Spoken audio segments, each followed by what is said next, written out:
Olá, pessoal! Nós já vimos nas videoaulas anteriores sobre sistemas de coordenadas, tanto sistema de coordenadas geográficas, sistema de coordenadas planas e também sistema de coordenadas de imagem, como eu falei, não é muito usual, mas agora nós vamos falar mais especificamente sobre sistemas de referência. Também já comentei em outra videoaula que os sistemas de referência eram formados pelos sistemas de coordenadas, mais o datum. Também falamos rapidamente sobre datum quando nós vimos lá os formatos, que a gente trabalha da superfície terrestre, elipsoide, geóide, e que nós temos aí como embasamento para o datum. Sendo assim, a gente vai agora definir melhor o que é um datum. Então, o datum, ele é obtido a partir da forma e do tamanho de um elipsoide, bem como sua posição em relação ao geóide, que vão definir esse sistema geodésio, também chamado aí de datum geodésico.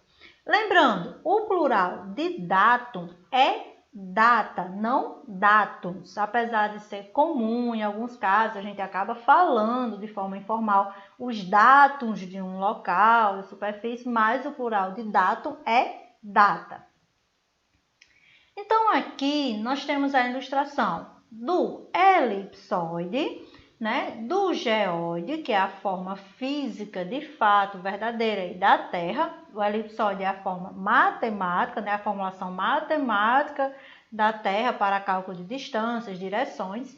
E o datum corresponde à coincidência entre um elipsoide, um geóide e a superfície física da Terra. Então, o datum significa a junção de um elipsoide de revolução e a superfície física da Terra, comumente aí também obtido a partir do geóide. Ele é escolhido a partir da máxima coincidência entre o geóide e o elipsoide, ou seja, serão pontos específicos da superfície terrestre onde a formulação matemática, a forma matemática da Terra, que é o elipsoide de revolução, coincide com a forma verdadeira, a forma física verdadeira da Terra, que é o geóide. Então, para a definição do datum, escolhe um ponto mais ou menos central em relação à área que está abrangendo todo aquele datum. Para caracterizar um datum, a gente utiliza sempre de uma superfície de referência e uma superfície de nível. A superfície de referência a gente chama de datum horizontal ou planimétrico e é composta por 5 valores. Então, vai ter aí a latitude e longitude desse ponto, o azimute de uma linha a partir desse ponto e duas constantes aí que são necessárias para definir o elipsoide de referência daquele local. Assim, a gente forma a base de cálculo dos levantamentos para controle horizontal, considerando a curvatura da Terra. Então, no datum horizontal, eles são também definidos aí, um sistema cartesiano tridimensional, e assim é possível obter essas coordenadas tridimensionais de um único ponto aí, a partir de um único processo. Como exemplo aí é um sistema que é feito aí no sistema GPS, sistema de posicionamento global por satélites. Então aqui a gente tem uma ilustração mostrando que uma determinada área pode passar dois tipos de dados, dois tipos de data diferentes. Então eu tenho o datum NAD 27 e o datum NAD 83. Aqui tem a longitude, então a longitude em um está passando aqui em forma tracejada, no outro com a representação com linha contínua. Então a longitude aqui, elas não são a mesma, Por quê? Porque mudou o datum, eles estão com um sistema de referência diferente. Mesma coisa acontece para a latitude, considerando um datum e considerando o outro. Além do datum horizontal, nós temos o datum vertical ou altimétrico, que refere-se à altitude dos locais. Na prática, para determinar o datum vertical, o datum altimétrico, é feito aí, né, uma determinação a partir de um marégrafo ou uma rede de marégrafos, utilizando aí a medição do nível médio dos mares, né, o fluxo de água. Então, seria uma determinação a partir do nível do mar. Falando ainda do dado vertical, o dado altimétrico, que dá origem aí às altitudes, nós temos também dois tipos de altitudes, considerando o geóide e considerando o elipsoide. Então, nós temos a altitude elipsoidal, que seria em relação ao elipsoide, e a altitude ortométrica, que é em relação ao geóide. E essa diferenciação a gente chama de ondulação geoidal. Um detalhe que a gente deve levantar, né, deve ter em mente aí, é a diferença, né, para não confundir a altitude de um local com a altura. A altitude é sempre em relação ao nível médio do mar. Já a altura é em relação ao ponto no solo. Então, aqui eu tenho a altura desse farol em relação ao nível do solo e eu tenho a altitude dele em relação ao nível médio do mar. Sendo assim, como a gente tem, né, vários tipos de data, né, então dependendo da localidade, dependendo da área, eu vou ter um dado mais adequado, né, que foi padronizado para ser utilizado com base no elipsoide e no geóide em relação àquele local. Como existem vários sistemas de referência a partir do dado, juntando com o sistema de coordenadas, na legenda dos mapas, das cartas, tem que vir indicado qual foi o datum que foi utilizado.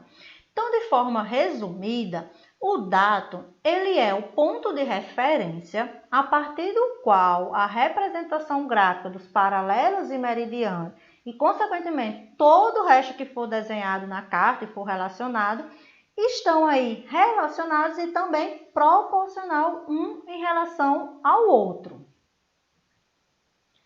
Então, um ponto específico na superfície terrestre, ele pode ter diferentes coordenadas dependendo do dado que ele vai ser aí confeccionado. Se eu colocar em um dado, ele vai ter um posicionamento. Se eu colocar em outro sistema de referência, né, já vai mudar aí também as coordenadas desse ponto. Isso nos chama atenção para o seguinte: em um mesmo projeto, né, em um mesmo arquivo, você abrir um arquivo lá no QGIS, lá no Spring ou em qualquer outro software de SIG, você tem que padronizar os seus arquivos, o seu banco de dados para o mesmo dado, para o mesmo sistema de referência, mesmo dado, sistema de coordenadas, planas ou geográficas. Tem que ter essa padronização. Por quê? Para que não tenha aí, no caso, problemas quando você vai relacionar arquivos com dados diferentes, com sistema de referência diferente. Então, tem que estar tudo aí no mesmo padrão, né, com a mesma configuração, mesmo sistema de referência, para que não tenha aí nenhuma dificuldade quando você for fazer algum tipo de interseção, recorte ou juntar informações em um mesmo ambiente SIG. Obviamente aqui é apenas uma ilustração, né, uma situação ilustrativa, mas que quando você não padroniza, você não utiliza o mesmo dado, o mesmo sistema de referência, você vai ter problemas aí para, né, executar todos os processos no seu banco de dados. Então, os sistemas de referência, considerando aqui, falando mais especificamente do datum horizontal, né, o datum planimétrico. Ainda, devido a existirem vários sistemas de referência, né, que a gente utiliza, cada país ou grupo de país ou uma determinada área específica adota um elipsoide de referência para os trabalhos geodésicos e topográficos que mais se aproxima do geóide naquela região considerada. Quando eu tenho essa máxima coincidência entre o elipsoide de referência e o geóide para aquela região, eu tenho o datum mais adequado para ser utilizado como sistema de referência. Sendo assim, dependendo da referência dos parâmetros aí do centro do datum, nós temos datum local topocêntrico e datum global geocêntrico. A diferença entre os dois é basicamente a seguinte. Imagine que eu tenho um datum local topocêntrico. A região mapeada, certo? É esta daqui. Então, eu tenho o elipsoide e o geoide e eles têm aqui um deslocamento. Então, eu vou ter um datum local, ou seja, um sistema de referência que vai ter o máximo de coincidência entre o elipsoide e o geoide. Aqui eu já não tenho tanta coincidência, eu tenho partes faltando ou sobrando de um em relação ao outro. Então, para essa região mapeada, se eu tiver um dado local topocêntrico, ou seja, para este local específico, vai funcionar, eu não vou ter tanta diferenciação entre o elipsoide, que é a formulação matemática para distâncias, deslocamentos, e o geoide, que é a forma física verdadeira da Terra. Para que vocês entendam, sempre eu tenho que ter um mapeamento, um sistema de referência que tenha aí o máximo de coincidência sobre o que é formulação matemática para cálculos e forma verdadeira da Terra, que no caso é justamente o nosso datum. Já se eu quero trabalhar várias áreas da minha superfície terrestre, o ideal é que eu use um datum global geocêntrico, que é o quê? Ele vai ter o centro como sendo o centro da Terra, né? Geocêntrico, centro da Terra. E quando eu faço isso, eu tenho vários pontos onde eu tenho coincidência entre geoide e elipsoide. Então, eu vou ter um datum, uma formulação, né? Um sistema de referência mais adequado para essa área, para essa outra, e assim sucessivamente. Então, eu tenho vários pontos de máxima coincidência aqui entre o elipsoide e o geoide. Aqui eu tenho a mesma definição do datum local topocêntrico e o datum local geocêntrico. Quando nós trabalhamos com a cartografia, né, ainda falando do datum horizontal, só um breve resumo aí dos tipos de data, né, todos o datum que foi originado aí desde o início até atualmente. Então, os mapas mais antigos do Brasil adotavam o datum planimétrico de Córrego Alegre. Em seguida, passou a ser testado o astro Chua e, mais recentemente, passou a ser utilizado como referência o datum SAD69, que utilizava a elipsoide de referência de 67. Hoje em dia, atualmente, a gente utiliza os dados, né, as datas, no caso aí, SIGAS 2000, em paralelo, em algumas situações, com o WGS 84.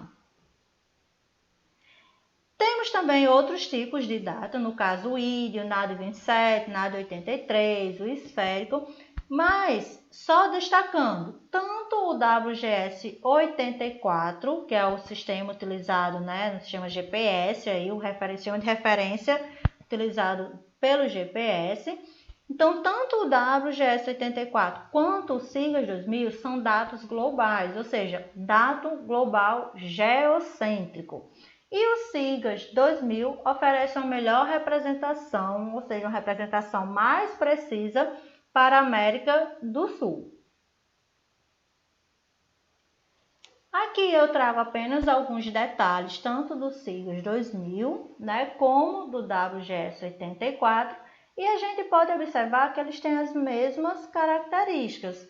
Muda apenas a questão de terminologia, né? Lembrando que o SIGAS 2000 é o mais adequado para as Américas, e lembrando que o WGS 84 é utilizado aí pelo sistema GPS.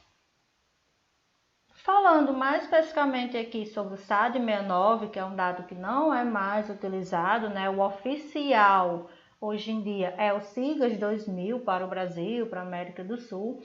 Então, o SAD69, que é um dado utilizando o elipsoide de referência de 67, mas ele foi um dado realmente que tornou-se oficial, né, em 69, é um dado topocêntrico E o ponto do dado, ou seja, o vértice desse dado, é o vértice Chuá, em Minas Gerais. O SIGAS 2000, como a gente já falou, ele é um dado geocêntrico, utiliza o elipsoide GRS 80 e o ponto, de centro de massa, o ponto do dado é o centro de massa da Terra. Então, ele é um sistema de referência geocêntrico para a América do Sul. Por isso o nome SIGAS, no caso SIGAS 2000. O WGS 84, também a gente viu que o ponto central do dado é o centro de massa da Terra e é o dado utilizado pelo sistema GPS e GNSS, para localização. Esse era o objetivo desta videoaula. Sugestões ou dúvidas podem ser expostas abaixo nos comentários, teremos o maior prazer de responder, de ajudá-los. Espero ter colaborado com os estudos e até os próximos vídeos.